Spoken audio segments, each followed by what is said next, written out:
Hi everyone, I'm Susan Birch and welcome to another A Health Detective podcast. Today I've got Dr Juliana Nahas to speak to, and she is an expert in ADHD and those kinds of topics, discussing nutrition and supplements and all sorts of other aspects of managing children with those conditions. So thanks for coming along, Juliana. I'm really thrilled to meet you. Thank you for inviting me, Susan. I'm so happy to be here. And yeah, just like you said, I'm a medical doctor now for 30 years, but I launched into a career of functional medicine over a decade ago because of my own health journey. And as a pediatrician, my principal motivator was always prevention. And what I was seeing was a huge rise in autism and ADHD in children who were healthy, a few years before. So I was intrigued by what was going on in our environment or in our food that could be triggering this increase, right? Because it was very noticeable in my practice. I went from not seeing anyone to seeing droves of kids all of a sudden. And it just seems to be escalating year by year. But just going back a little in my story, I had a very stressful childhood. I grew up in the Middle East, and when the war started, I was 8 years old in Lebanon. So I faced many years of bombing and shooting and sniping and very stressful way of living until I was able to get out and come to Canada, become a doctor, and then come to the US and become a pediatrician. So all those years of stress over time and after I had my 2 kids culminated in triggering in my body what we typically describe as fibromyalgia. I just had aches and pains all over my body, in my joints, and it was moving. It would always move. And also I had daily migraines. I remember one day I was, joking with my nurses. I said, maybe I should get a walker and join the bingo league because I'm not good for much with this health status. Even writing a prescription was very painful. My thumb would hurt so much I could barely grab the pen. And this was before electronic medical records. So you can imagine it was difficult to take notes and put info in the charts. So I had to do something. And I went to see some of my colleagues, an orthopedic doctor, chiropractor, a GI doctor, because I was having some GI issues. And everybody told me, you look okay, other than just generalized arthritis on your spine, but nothing they could describe or diagnose, maybe osteoarthritis at best. And that just didn't sit well with me. I was frustrated that here I am, I'm 42, I'm not 90, but I feel like I'm 90. What the heck can I do with my health? I mean, they gave me no resources to cope with. So I started listening to telesummits and, find whatever I could on YouTube. Back then, there wasn't that much information, but I did land on luminaries like J.J. Virgin and her program, the Virgin Diet. And I DIY'd myself back to health with her program, not fully, but I would say 90% better. So I'm very, very grateful for her materials and what she put out. But, a few months later, I'm back to square one and I couldn't really figure out what did I do wrong. And that's when I felt the most vulnerable, because it's like I should know better by now, but I didn't. And I really realized that I need somebody to help me. With all my knowledge, with all I've studied, I don't know enough to fix my own health. And I had to admit that and go see a doctor and nutritionist team, who then actually led me to a full remission. So I'm very grateful to these folks, and also grateful that they started me on a journey of research to help my own patients. Because like I mentioned, we were seeing an increase in ADHD and autism, and not everybody wanted to put their kids on heavy duty medication, right? So some parents were looking for natural solutions. And now, after many years of studying and researching, I can say that I can help those people, and I'm so happy to do so. Oh, that's great. And we were just talking before I clicked record, and we've both done study under, with the Institute of Functional Medicine and Dan Kalish and Chris Kresser. And so, a big heads up to those people and organizations as well for Definitely. Just bringing such a different perspective to health. Yes. And how we manage our health. They're truly pioneers, and hats off to them, because they've done the heavy lifting to teach us doctors and nutritionists and physical therapists and, everybody who comes to them for a different way of healing. They've really carved the path, and we're just following their footsteps. Yeah, no, and it brings us all united. It's so great to meet other people, and we have this similar background and similar philosophy about health and healing. So let's start talking about the kids. It's not an area that I work in particularly, but I certainly work with adults with fibromyalgia and a lot of other inflammatory conditions. So do you want to just give us like a little bit of the basis of the condition? First thing I want to stress to parents who have children with these diagnoses, whether it's ADHD or autism or anywhere on the spectrum, and they're different spectrums, by the way, so you can have different degrees of disability or not noticeable at all, right? Like it could be quite a range. That these disorders are not behavioral disorders. They're actually biological disorders. So there's something going on between the gut and the brain that is triggering the symptoms of ADHD or triggering the symptoms of autism. And therefore, if it's something that can be triggered, it is not set in stone and it is reversible. And as a medical doctor, before I found functional medicine, I didn't have any hope for these kids. I thought this was a diagnosis and a label for life. It would never go away. They would never outgrow it. Because in the medical model, we're not taught about how to deal with this. So we label something and then we find what can we do to mask it or hide the symptoms. But it's not really a cure. Whereas in functional medicine, we actually dig deeper.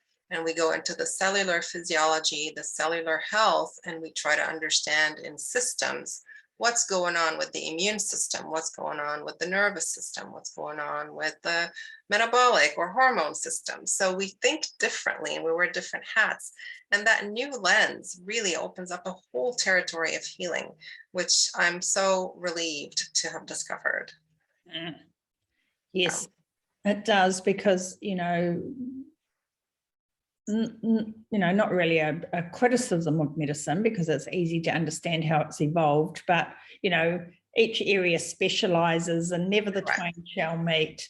And this new paradigm allows us to see how everything is so absolutely integrated. Yes, it's a little bit like maybe having understanding of physics, and then you study quantum physics, and then you study metaphysics. I mean, it's all layers over layers, right? You're digging deeper, you're looking in a different window, you're looking maybe with a broader perspective. So they're all good, they all have their place and position in the world. It's just which tool are we going to use to serve the patient? So I love to have all this arsenal now under my belt that I can help people with. So could we walk through, imagine a parent comes to you with concerns about a child. Could we walk through the process, the diagnostic process, and then the steps that you would go through in order to help? Yes. So most parents come to me as a conventional doctor, believe it or not, even though I have other titles. And they're not really, they don't know, they've never heard of functional medicine. They don't really know what can this offer. So they come to me as a pediatrician, like, what's your opinion? Does my child have this diagnosis, first of all? So I can help establish the diagnosis or rule it out in some cases, happily. The next step I do is take a very deep history about their environment. That could be in home and at school or daycare, what they're eating. So they do like a diet journal for several days to show me what this child is eating. And most of these children are very picky eaters. So we really are seeing more of a bland diet across the spectrum, and very limited choice of textures as well. So they're very picky, not only about color, but the texture of the food. Is there a, biochemistry or physiological or, sort of some reason for why they're picky eaters and sort of choose these kinds of foods? So both ADHD and autism have genetic foundations. They're different. So if you check two kids, they won't have necessarily the same SNP or the same genetic disorder, but there are genetic confounding variables. And since we can't change our genes, we're looking at the environment as a trigger of the genetic expression.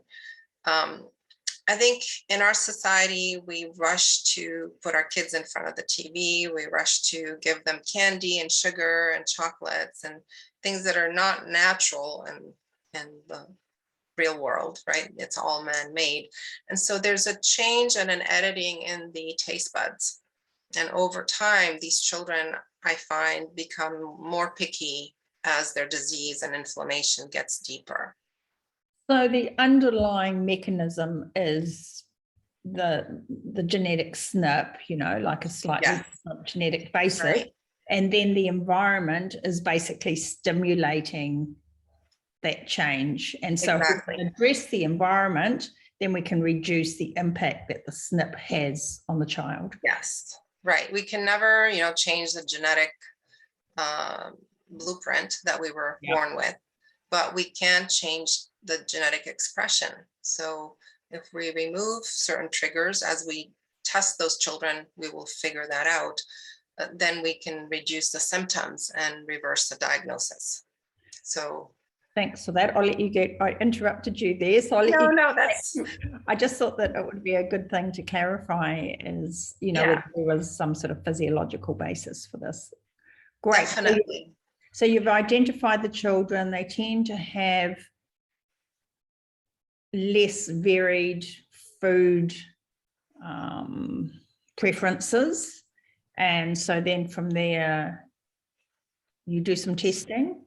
I do testing. So we can do, basic metabolic testing through Quest and LabCorp, but for the real juicy tests, I need to use functional labs, and those cost money. They're not covered by insurance. So usually the parents have to come up with the funds to do those tests. And each test runs between $100 to, let's say, $400, $500 range. So we can pick and choose, we can customize which test we want to do on each particular child, and work with the parents on timing, on budget, all of those things. But one of my favorite first line tests is the organic acid test by Great Plains Labs, because that one is patented to discover if there's Clostridia or yeast in the gut that cause a lot of dysfunction and produce toxins that we know interfere with the brain chemistry of those children. And just for any New Zealand audience that are listening to this, I can access organic acids tests for people, and then which makes it easier if they can access the test through New Zealand. And then what they can do is then consult with you to interpret those tests and start a plan for their child, because this definitely isn't my area of expertise, but I could be there in the middle to help facilitate. Absolutely. Well, you're a nutritional expert, right? Yeah. And so that's another piece I work with parents on, is what are these kids eating? We want to make sure we do give them real nutrition and good foods, not just one or three foods that they absolutely demand on having, but we want to actually feed them a whole gamut of colors and fruits and vegetables and proteins and healthy fats to get the right nutrients to their brain so that they can function more optimally. So I do partner with ABA therapists, nutritionists, physiotherapists, speech therapists, feeding therapists. I mean, we need the whole slew of coaches and therapists, because it's a multidisciplinary approach to healing. Not one thing is going to fix them. They need a whole atmosphere to get better. So you were touching on the fact that sort of gut infections, candida overgrowth, You know, is metabolic dysfunction, you know, high glucose, insulin, is that, you know, part of this? They do have metabolic dysfunction. It's mainly in like the B vitamin metabolism, so folate, B12, homocysteine. They tend to have low iron, low zinc, low magnesium. So we look at all that. They tend to have an imbalance in copper and zinc ratios. We look at that. You know, a child who's very angry and aggressive may have copper zinc dysfunction, may have pyroles. So we want to test for all these types of biologic disturbances and rebalance the body, you know, restore homeostasis. But there's more to it, right? Like the gut is inflamed, therefore the brain is inflamed. So we give them supplements and nutrients to reduce inflammation. As you know, curcumin or turmeric, omega-3 are some of my favorites. And I love magnesium too, because it helps with sleep, it helps with constipation. So it's really about rebooting the whole body from the ground up. And we start by looking at cell chemistry because that's the big clue for the deficits. Yeah. And do you find that there's a tendency towards things like, you know, NTHFR and, you know, sort of like, you know, COMT, Yeah. things like that? Is that specific to this population or? No. It's very interesting. It's in the family. Family members have those dysfunctions, but sometimes the child with autism doesn't show it on their genetics. So it's very odd. Like, why is that happening?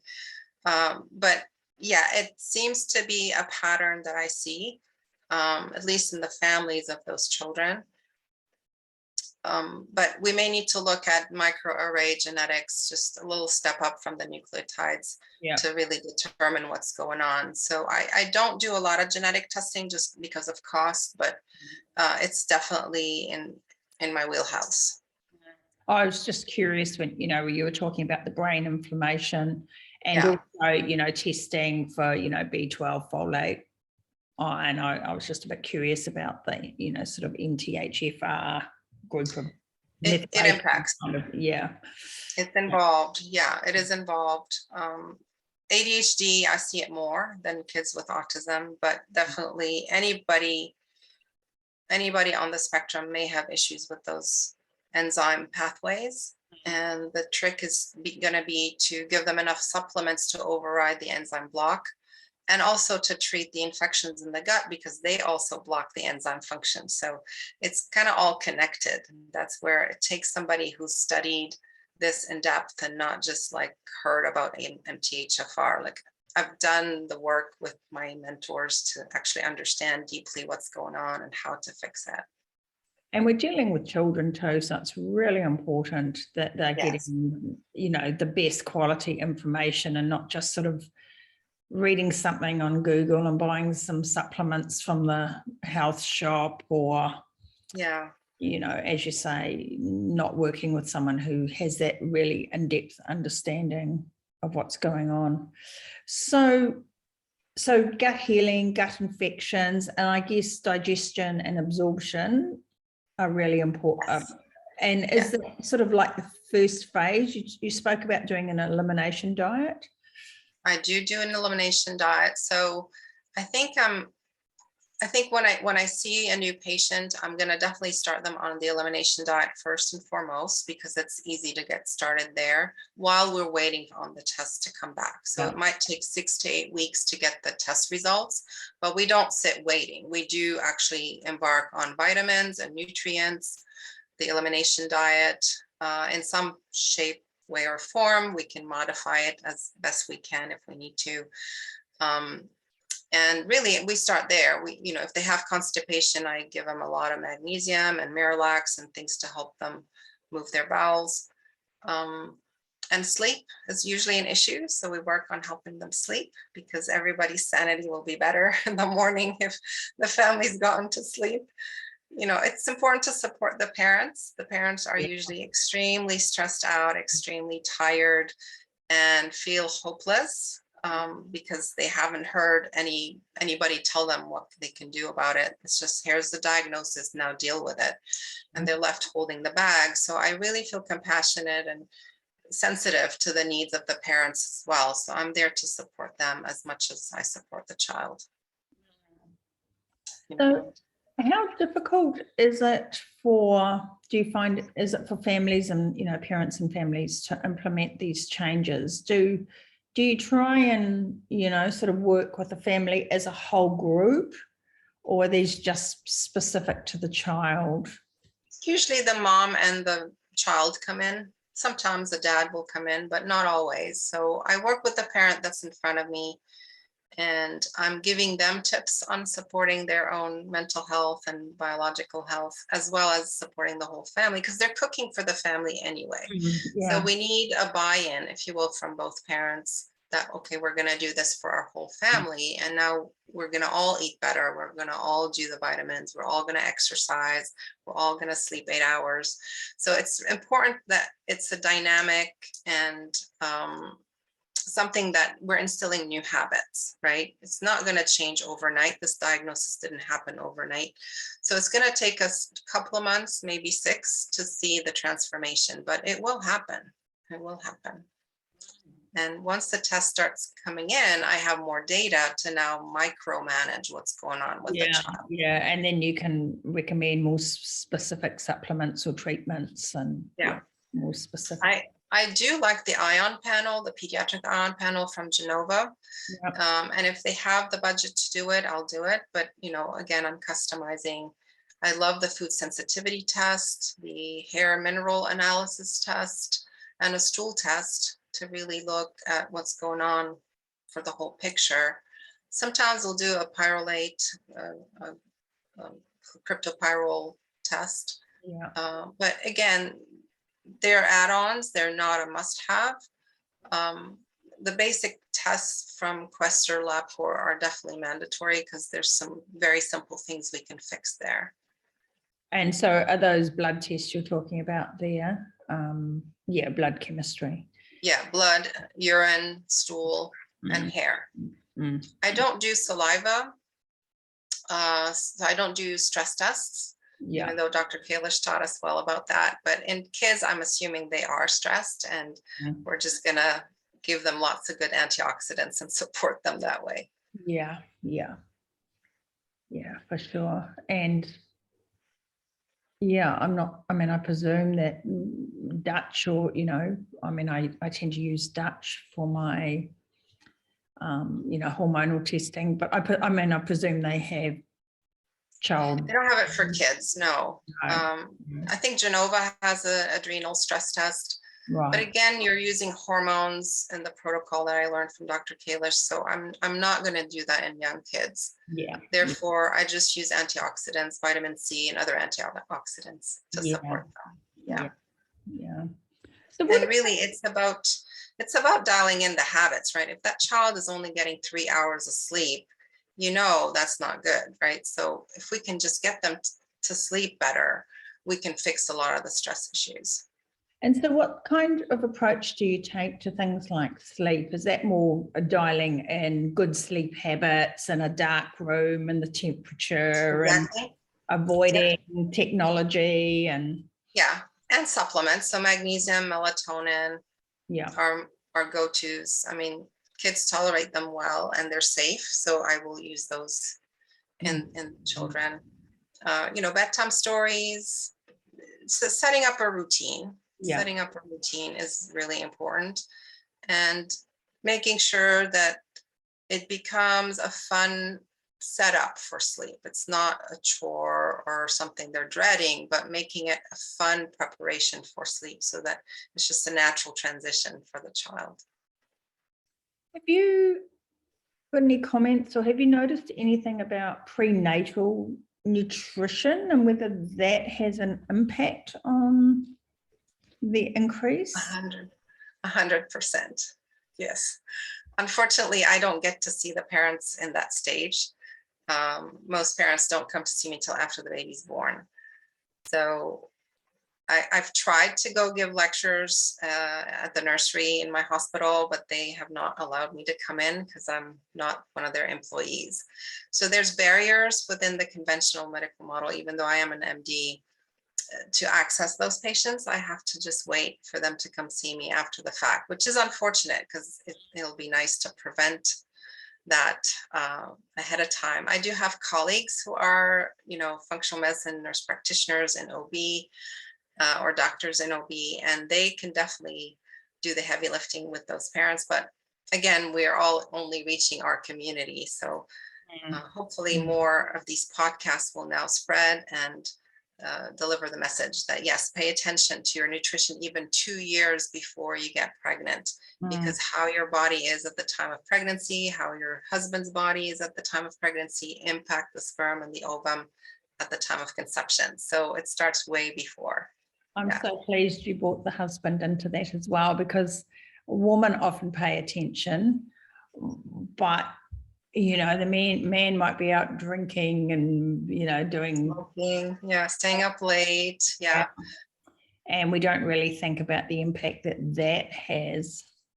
Right. Yeah.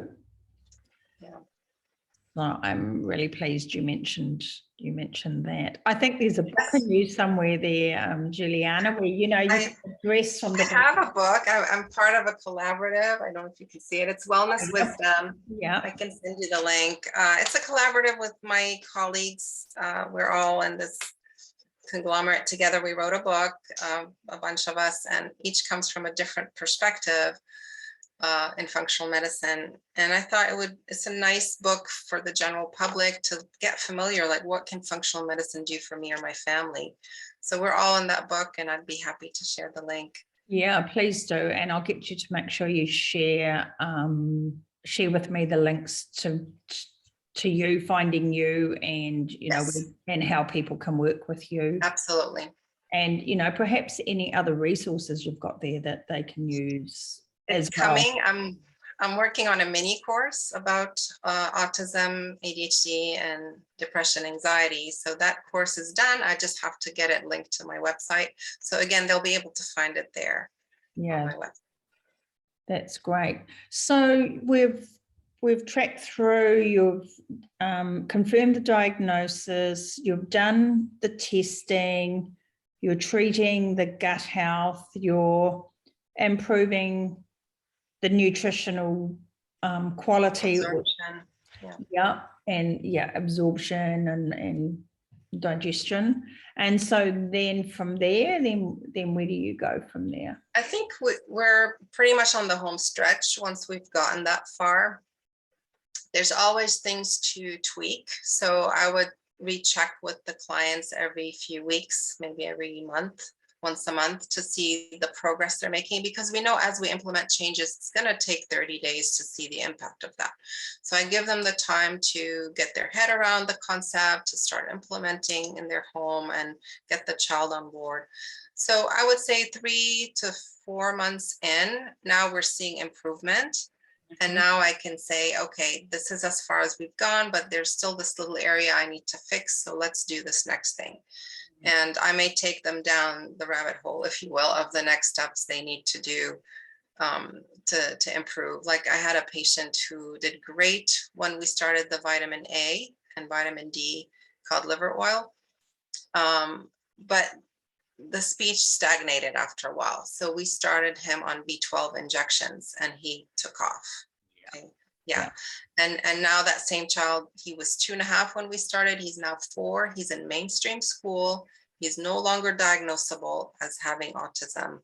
And the transformation has been amazing, right?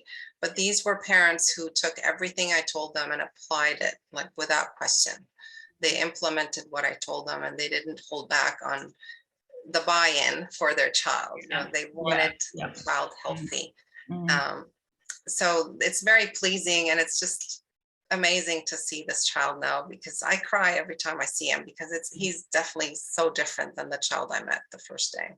And just, wonderful stories to share with parents, to see that there is hope and that there can be a solution at the end of this journey.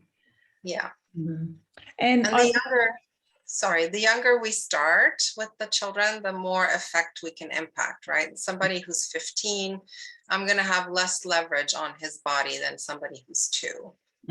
Yeah, definitely.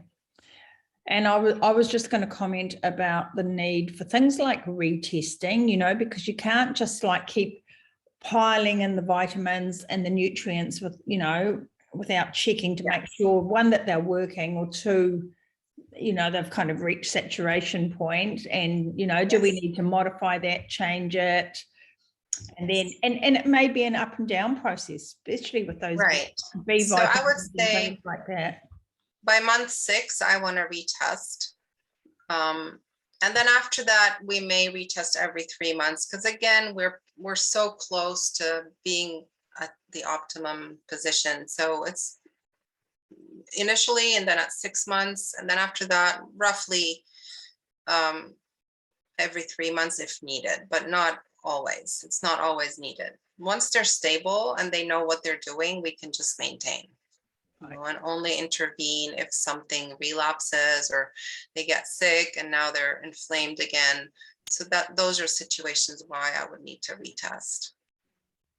And so what about for adults, you know, who have been suffering, you know, all their lives? Is there hope out there for them? For the ADHD population, definitely, we can reverse the diagnosis, okay? Because ADHD children grow into adults with ADHD who pretty much have learned some coping skills. They may not need to take medicine, but they still know that, you know, I cannot multitask, or I still forget things, and I want to just improve my attention span and my ability to remember and recall things. So those are people we can definitely help. With autism, we're more limited, unfortunately, because of the disease process does prevent the learning in the severe stages. Like if they're really severe, they've missed out on years of communication, years of dealing with society. But it's not impossible, because I've seen stories, not my own patients, but I've seen stories of like a mature person with autism who finally got this type of care, and he finally learned to speak. And he told things from his childhood that he remembered. He just couldn't express it earlier, you know. So there's definitely always room for hope, and always room for some improvement. If not, you know, I can't say the word, but if not complete resolution, definitely partial resolution. Which is very exciting. Yeah. Really, really exciting. Is there anything else you would like to share about your work or what you do? Well, when I was just a regular country bumpkin pediatrician, you know, I didn't know anything about functional medicine. When I saw children with ADHD, I could give them medicine, but I never had hope that they would actually grow out of it. When I saw a child with autism, I had no hope at all. I felt helpless to serve this community, felt helpless to help that family. And it was a very bad place to be. It hurt my heart to not have answers. With functional medicine, and this could make me cry, a drop of a hat, you know, I feel like a whole world has opened up, and I can offer so much more to these families. Even the slightest improvement in sleep, for example, or going to the bathroom and potty training the child can make a huge difference for these families. So I just want to encourage people, like, find out, do your own research, you know, find people who do functional medicine, find pediatricians who know about functional medicine. If not a pediatrician, a nutritionist, a therapist, nurse practitioners are great. Like, don't stop at just the MD, because MDs, even though they're minor deities in their own mind, they don't know everything, right?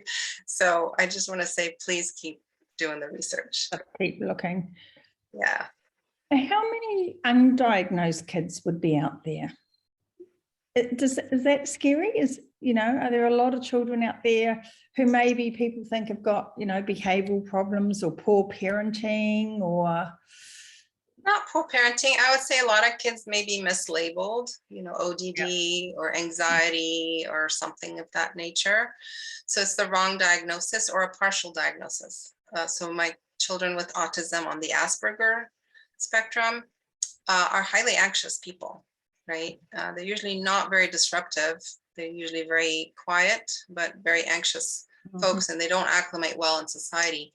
And so they're labeled as such. And people just say, well, they're just aloof and strange, but they want to be part of society. They want to have friends. They just don't know how to do it.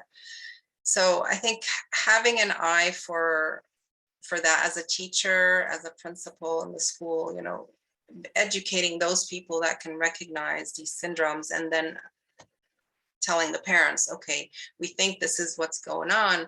Let's have that evaluated so we can really help your child. That's how it needs to start and go, because most often the encounter in a pediatrician's office is so brief. We're in there 5-10 minutes. We don't get to see the whole array of behavior of the child. And so it's hard for us to also diagnose without the use of questionnaires and interviews from the teachers and the parents and other family members to piece the picture together. So what would parents be looking out for? And I guess this is where aunts, uncles, friends, grandparents can step in, because, they're not kind of living in that world, and Yes. they're able to pick up things that the parents, just aren't. So, yeah, for ADHD, it's usually the child who's very hyper, can't sit still at the dinner, has trouble sleeping, even restless in their own sleep. They're happy. They might get aggressive at times. They might be very impulsive, and talkative. So those are the kids that may need to be evaluated for ADHD. On the autism spectrum, it's really a wide gamut. And I can tell you, if they're only Asperger's, it's hard for me to diagnose, because it's very subtle and you don't see, like I said, all of the network of behaviors that they do at home. But the parents can look for a child who repeats things, just repeating the phrase. Maybe they refer to themselves in the third person. They don't have many friends. They're scared to leave home and have sleepovers. They kind of just want to be in their own beds. A little bit of OCD behavior, those types of things may trigger, a question: is this Asperger's? Is this autism? Yeah, they have social and speech and language delays, basically. Such important work. I feel it would be very useful perhaps next year if you were up for it, to maybe organise a Q&A, and we could do a live Zoom and just have and have some parents come in and just have a chat and be able to ask you more questions, so that then they can sort of go through this process. Yes, that would be lovely. And I think easier for me to answer when I have a question before me. Like if I'm talking from my head, I'm trying to reach for stories, but when somebody has a question, I can deal with it more pertinently. I think that would be really wonderful next year. Would you just like to share just briefly where people can find you in the meantime? And I know we're doing this on this podcast day thing, so I didn't come overly prepared to meet you, but I'll try and make sure that I get all your contact details and things in the show notes. And I'll share all that with you. The easiest way to find me is through my practice right now. So it's covingtonpediatrics.com. And then from there, you can go browse all the pages. There's application for a free consult. I'll have the mini course up. I have some freebies like PDFs and lead magnets on the website as well. So yeah, they can go browse on covingtonpediatrics.com for an easy place to land. And then we'll go from there. Yeah, that's fantastic. Hey, well, thanks so much for being my guest today. It's been wonderful meeting you, and likewise. I'm very excited about your work, and very happy to share and see what we can do to reach out and help more people. I'd love to collaborate with you, definitely. Thank you so much. Thank you.